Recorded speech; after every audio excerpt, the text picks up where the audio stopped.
Rail station निकटरू गंजेई जबत जड़े गिरफ। रायगड़ा जिला मुनिगुड़ा थाना अधीन राति 9टा समय रायगड़ा ठारू मुनिगुड़ा बस रे आसी मुनिगुड़ा रेल स्टेशन को जाउथबा समय जनकु गंजेई सहित गिरफ करा जायछि। विशेष सूत्ररू खबर पाई मुनिगुड़ा थाना आईआईसी सौदामिन बेहरा निर्देश क्रमे एसआई नरेंद्र बेहरा, कनेस्टेबल सुमन कुमार साहू, ओएफएफ धनपति कुमरुका पेट्रोलिंग करुवा समय एही व्यक्ति को गिरफ करछन्ते। तेबे गिरफ व्यक्ति जनक राजस्थान भरतपुर जिलार विकास सिंह होइतबा बेले तांको बयस 28 वर्ष। तेबे 2 गोटी बैग रे 2300 केजी 390 ग्राम गंजेई जबत करिछि मुनिगुड़ा पुलिस।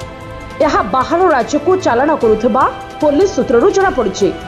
यह सहित गंजेई चालान करी विकास सिंह को एक मामला रुजु करी कोर्ट चालान करा जायथिबा जना पड़िछि।